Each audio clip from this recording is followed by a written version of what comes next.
My name is Ray Lutz, R-A-Y-L-U-T-Z. I'm with Citizens Oversight. You can see the banner here for the spelling. What we are here today for is a set of lawsuits that have been filed now with the California Superior Court. And these lawsuits are regarding the operation of our elections process here at the Registrar of Voters, which are standing right in front of the building. This San Diego Registrar is one of 58 in the state of California that has a responsibility to count our vote according to the election code of California. For several years we've been monitoring this institution of our county and trying to find out exactly how they did their work and maybe how they could improve it. And now, since we saw some deficiencies in what they've been doing, we've had the opportunity to file these lawsuits since they refused to make corrections. The first category is with regard to the audit, the 1% manual tally they call it, which is supposed to occur after the election has been completed. And if you can imagine having all of the ballots in a room, choosing 1% of those ballots for manual recount of the actual hard ballot and checking that against the computer result. That's the intended methodology that you're supposed to do, where you have everything over on here and you have the computer result over there and you compare them.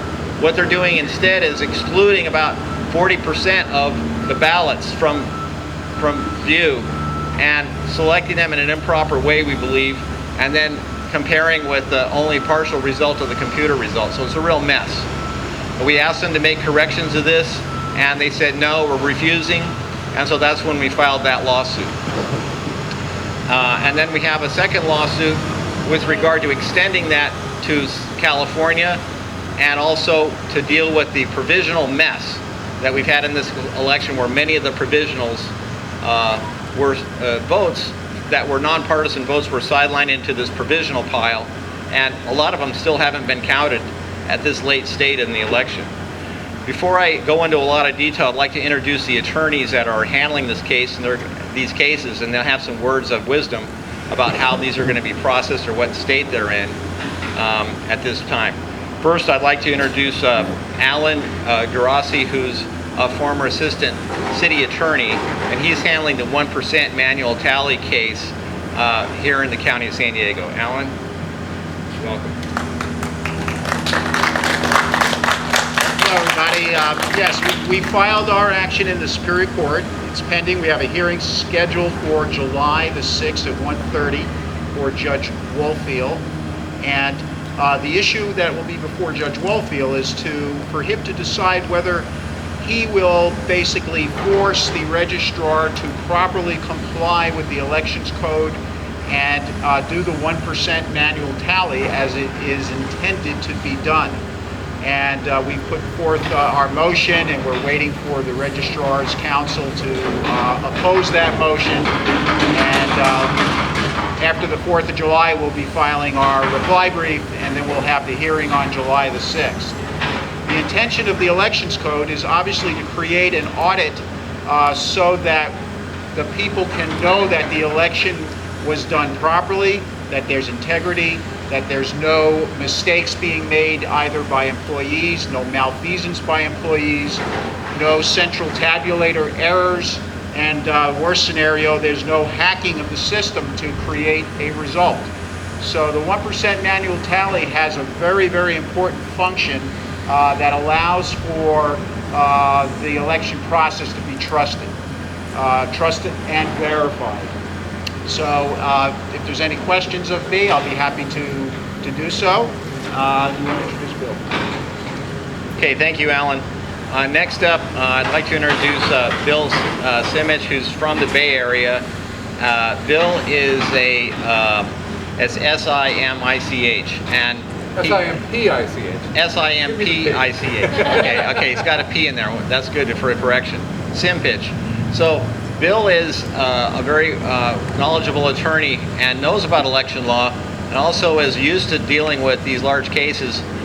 He is planning to take this all the way up to the top, up to the Secretary of State, and demand that the entire state is handled correctly, but we're focusing here in San Diego because these cases can work together. So Bill, why don't you tell us what you're doing? Thank you. Thank you. Thank you. Well, And I want to give my thanks to Ray and to Alan and my colleague Marie Johnson and everybody here and throughout the state who's been pushing these issues about this election so hard. Because it doesn't matter if you're for Bernie or Hillary so much, it matters if you care about democracy and every vote being counted. And one of the aspects of the suit we just filed the last half hour, and I've got a few copies here, is that we're asking for every vote to be counted, including the write-in ballots. We're talking about a sum of tens of thousands of votes, and it may be in the six figures. These are votes that went to the American Independent Party, or the Libertarian Party, or may have been scrawled even on an NPP blank ballot. We don't know yet because we haven't seen them all. But we have reason to believe, because 300,000 members of the American Independent Party, which, you know, and I represent them in another case. I'm not attacking them. But they have a large number of voters in this state, and a large percentage were reported by the LA Times, rightly or wrongly, we're going to find out. 70% of them said that they intended to be no party preference voters. That would mean a difference of 200,000 voters. That is a substantial number. And it's these kind of errors that aren't corrected. And it's not, again, it's not the fault of the American Independent Party, it's the fault of the people who are running this election system. They need to straighten up and take it seriously, at least as seriously as the voters are.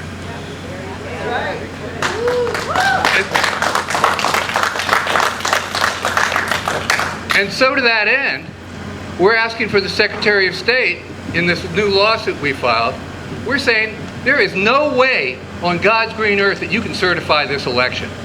You've done everything wrong. And a lot of it is incompetence. I'll be the first to admit it. And you've got 58 counties, and you've got non-standardized procedures. You've got a situation where some counties informed people how to vote for President of the United States, and other counties refused to tell. And what do you do in a situation like that if you're the Secretary of State? Well, you say, let's see your data on the provisional ballots, see if you got that right. The vote by mail ballots, see if you got that right. And let's count. And let's put those vote by mail ballots, those write-in ballots aside, because that'll take a while to be worked out through the courts, because that's a state constitutional right to vote issue we're talking about here. That's a very significant issue. I don't know how you can certify the election based on that alone. And then when you look at the provisional ballots and the vote by mails that came in late, and you look at the conduct of Michael Vu, who has repeatedly refused to let people watch the count in every imaginable way. People are supposed to be able to look at every aspect of the operation, from the computer rooms to the back rooms to the ballot boxes. And the problem is these rights are enshrined in the Voter Bill of Rights, which was passed a few years ago, but it's like a muscle. You got to use it to take it seriously. And this is the year that the folks here and the folks throughout California are using that muscle, and the registrars are not used to it. You know what? They're going to have to get used to it. Yes. thank you, Bill. Now, we have a lot of people here who have been volunteering. Some people who I have to say I really honor their conviction to come here every day, just like their employees, to watch every aspect that they can. They're allowed to watch certain things by Michael Vu, and other things are sort of hidden in the back. We can sort of see them happening. We can see some whiteout being applied to the ballots. We can see some extra marks being made. But there's no real way to control this. What is going on? We can't tell. What is going on? We can't tell from the manual tally because it's all screwed up. What is going on with these provisionals? We can't tell because there's no report. So this entire election process we have in the state of California is so far off track, it's really ridiculous. What do we want here? We want to count every vote. Count every vote. Count every vote.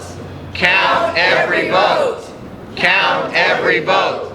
Count every vote. Count every vote. Okay. Got a good signal.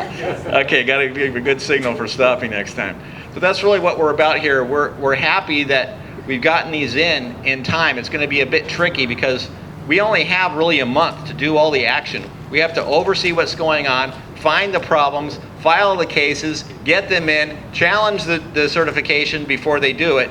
And so that's why we're rushed to get this in. And now, if we're trying to get Michael Vu here to not certify, and Padilla, Secretary Padilla, to not certify the state level results, which I believe have to be done by the 15th of July. But these lawsuits should be dealt with, and I believe they should make a full review, a full report of all of this problem with these provisional ballots, the write-in ballots, as Bill said. It's just a mess. To make a full report of what happened, we should get a report for that every single election, and we haven't been getting that either. So again, is there any questions from anyone? Yes. Well, you told me nobody has been disenfranchised yet. All the votes haven't been counted. I'm a little confused about that. Well, the trouble is that we believe that a lot of people have been disenfranchised. Yes. The provisional ballots that have been submitted are about 1.5 million provisionals. We know that in LA they just agreed to start to include 66,000 of those provisionals. Other counties have not included those. We've asked Michael Vu to include those here, but what guarantee do we have that he's included them? He doesn't provide a report or any way to review that. So it's unknown whether people have been disfranchised. We can't, because we don't have the information because of the privacy of the ballot. We can't tell someone you've been disenfranchised. But I'll tell you this, we have a lot of reports. We have a site on Facebook called the Election Scam Clearinghouse. We have a lot of reports from people that have didn't think that they were vote-by-mail voters. They came to the election, the polling place, and told, well, where's your ballot? You're a vote-by-mail. They didn't have it to turn in, and so then they had to go over to the provisional pile. So many people were pushed to the provisional pile, and guess what? Those are not included in the 1% manual tally, so they're not audited. So then we don't have any control of any malfeasance going on with that. That's the problem. We don't have a way to view it. We don't have any checks and balances, which are supposed to be in place, but they have removed those systematically, slowly but surely. They've taken those checks and balances off of the late arriving vote by mails and all the provisionals. Nearly 40% of the election of the ballots here are not under the scrutiny of that check and balance. And I could add simply that on the write-in front, these people are clearly disenfranchised. You've got, again, high five figures up to maybe over 100,000 people in the American Independent Party and other parties that were entitled to vote for president. And they were forced to write in. And why were they forced to write in? Because the NPP voters had to give an additional request if they wanted to, in fact, conduct. Let me take that out of the way. Thank you. If they wanted to vote, they had to cast a separate ballot. And if they had, and a lot of times the request to cast a separate ballot was mailed by the registrar with a soft deadline. And people would get this in their mailbox, which everybody opens their mail now, 3 weeks later? Because it's mostly bills. And you see this soft deadline, they think it's a hard deadline, and the document says in many instances, it's too late now to vote for president of the United States. And so people were reduced to having to write in their vote in many instances, and in the American Independent Party situation, they would write it in and not have it counted. And we know it's not being counted because every registrar in the state, including Michael Vu, has told us so. Michael Vu even sent a voicemail out, which we'll send out in the next couple of days, saying that, we have to focus on the intent of the voter. What possibly could be more obvious than if somebody writes Bernie or Hillary onto the ballot?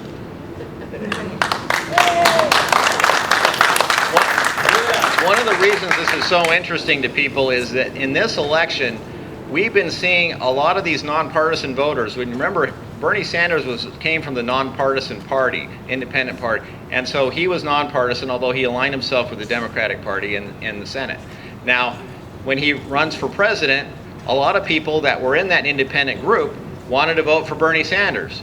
So they are supposed to go into the polling place, ask for a crossover ballot, which they're allowed to vote for a Democratic candidate if they're nonpartisan. But you have to say crossover. If you just said, I want a nonpartisan ballot, you didn't get it. If you said, I want a Democratic ballot, you didn't get it. You had to say crossover. That was the magic word, and they'd give it to you. Otherwise, you're out. So a lot of people went in there and said, well, there isn't anything on here. I don't see Bernie Sanders listed. They may have written it in and filed it anyway, and that's where we're getting a lot of problem. But these nonpartisans, nearly 1.5 million of them around the state, if they're mishandled, that means this election could flip still from Hillary over to Bernie. In this county, we still have about 30,000, I think it's 35,000 ballots yet to count. They're all the provisionals. Those will be almost all for Bernie at this point. And the separation between the two is only around 24,000. So it's less. It could be very close. He may not win, but he would get much, much closer in statewide. You have to look at the statewide result. So we find it's an interesting thing here, not so much that we're promoting one of the candidates, but because we think the candidate and their voters have been disenfranchised from getting this election to be fair. And this is why we want a fair election, and we want the checks and balances that are supposed to be in place to be preserved. They've been eroded away because no one's watching. You know, if you don't watch those checks and balances, pretty soon you have none. So that's why we're here, to make sure we have checks and balances. Every vote gets counted, and we have a fair election. Right now it isn't fair, and that's why these lawsuits are in place. We'll note that 3 or 4 of the counties in California have already flipped from the original result of Hillary winning over to Bernie Sanders. And so it's going to be more and more counties as they finish this up are flipping over, so it's going to be an interesting result. Any more questions? Nope. No. Okay. Question from over here. Did the 3 or 4 counties flipping, was that because of provisional ballots? Yes, they at first they didn't flip, and those last few provisional ballots flipped them over. So I'd like to now introduce Marie, Marie Johnson would like to say a few words. Come on up here. I simply want to say that Mr. Simpich is here from the San Francisco Bay Area, where he's been in practice, a civil rights lawyer in practice for over 30 years, and specializing in constitutional violations and governmental corruption. And he filed his suit this morning, and I just wanted to invite him to answer any more questions about his case while he's in town. Or Alan. I mean, Alan's been at it longer than I am. I'm the new kid on the block. But we're going to be working with these attorneys. We think we have, instead of, I first filed this under my own name in a non-attorney mode, but we've got some very high-powered and practiced attorneys on the pursuit of justice in this case, and so we're going to be Citizens Oversight is the primary plaintiff as we move forward. They're representing everybody. We invite people to contribute to our war chest in order so that we can cover the costs for this and help these attorneys move forward with obtaining justice for everyone in the state of California. So Alan, what are you specifically asking of the registrar? We're asking for the registrar to complete the 1% manual tally after all the votes have been counted. That includes the vote by mail ballots, it includes the provisional ballots. Once all the ballots are counted, that's when the 1% manual tally audit should be done so that it can be relied upon. Isn't there a deadline for ballots coming in? Are they part of this or not? The registrar has 30 days from election day to July 7th to certify his results, and can do so immediately after the election, start the process. The fact that there are so many provisional ballots obviously creates a bit of a hiccup for him, but I see that as a problem that's been created by his own doing, by his office's own doing. Oh, no, there's a deadline for ballots to come into the registrar. Yeah, the vote by mail ballots have to be received within 3 days, I think, of election day. And postmarked on election day. have to be postmarked on election day and received within 3 days. So you're saying the audit started before those ballots No, came those in? ballots were processed for another a couple of weeks. They were in process checking the signatures. Those ballots that came in, that the late arriving vote by mail ballots, they start counting the vote by mail ballots 10 days before the election, looking at the signatures, getting them all set up and getting them counted on election night. At the end of election night, they had around 290,000 vote by mail ballots that were done in that set. And they had about 210,000 regular ballots from the polls. There's more vote by mail ballots than by around 100,000 more in that first set. And those were included so that we think they could easily include those in the original 1% tally that they started. The late arriving vote by mail ballots, or the late processing ones that they didn't process by election night, and all the provisionals were not included, and he did not intend to include those in the 1% tally, and he told us so. He said, I'm not going to put those in, and he refused to put them in, so that's when we filed the suit. So it's not that they're arriving very late, it's that they haven't processed them yet. It's quite a bit of work looking at the signature, checking the signature with the DMV file, making sure that it matches, checking that they haven't moved. All of this stuff happens before they're ever counted. And then how many have been sidelined? Now, one other point about the provisionals. These people that came in that were nonpartisan voters, they got sign in at their polling place, yes, I'm a voter, I'm a legitimate person. They don't need any more scrutiny. When they go through the provisional ballot route, they get put in an envelope, they have to sign it. Now their signature gets checked, their name gets checked on records. Maybe if anything's wrong, or that middle initial was wrong, throw it out. Signature doesn't look right, throw it out. There's a lot of things that can happen at that point because there's additional screen. Those voters should not be subjected to that additional scrutiny, but what this registrar did, and a lot of them around the state said, look, just use provisionals if there's any question. It's an okay way to do it. If they're all handled correctly at the end, then you're fine. But we just don't have any way of telling that because the audit doesn't go that far. That's our problem. Okay. Okay, thank you. Too many words. Count every vote, and we want a clean audit, clean election, and count every vote. There's our term.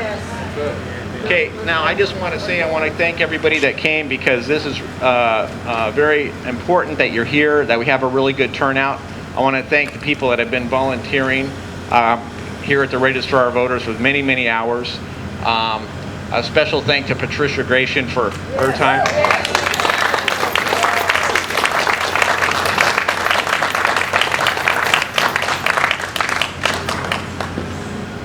So hopefully this will turn out.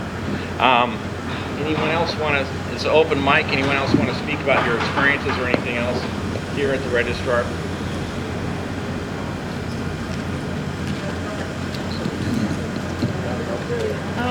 I do want to say, I don't know if I can speak.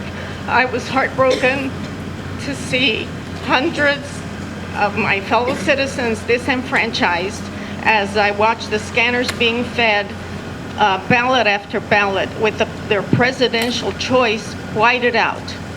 This was in one box, about 120 out of 300. I'm sorry, it's just very hard to take. We pay for these workers to do all this grueling work all day. And they work very, very hard, and they do it very, very carefully. But they are made to white out the presidential choice just because the parties don't like it, that somebody has voted on their ballot and their registration may have been tampered with or misplaced. I would like to see all of those whiteouts in the presidential area to be honored, that all of these ballots go back through and that they put back in the voters' intent and allow these ballots to be counted. Thank you.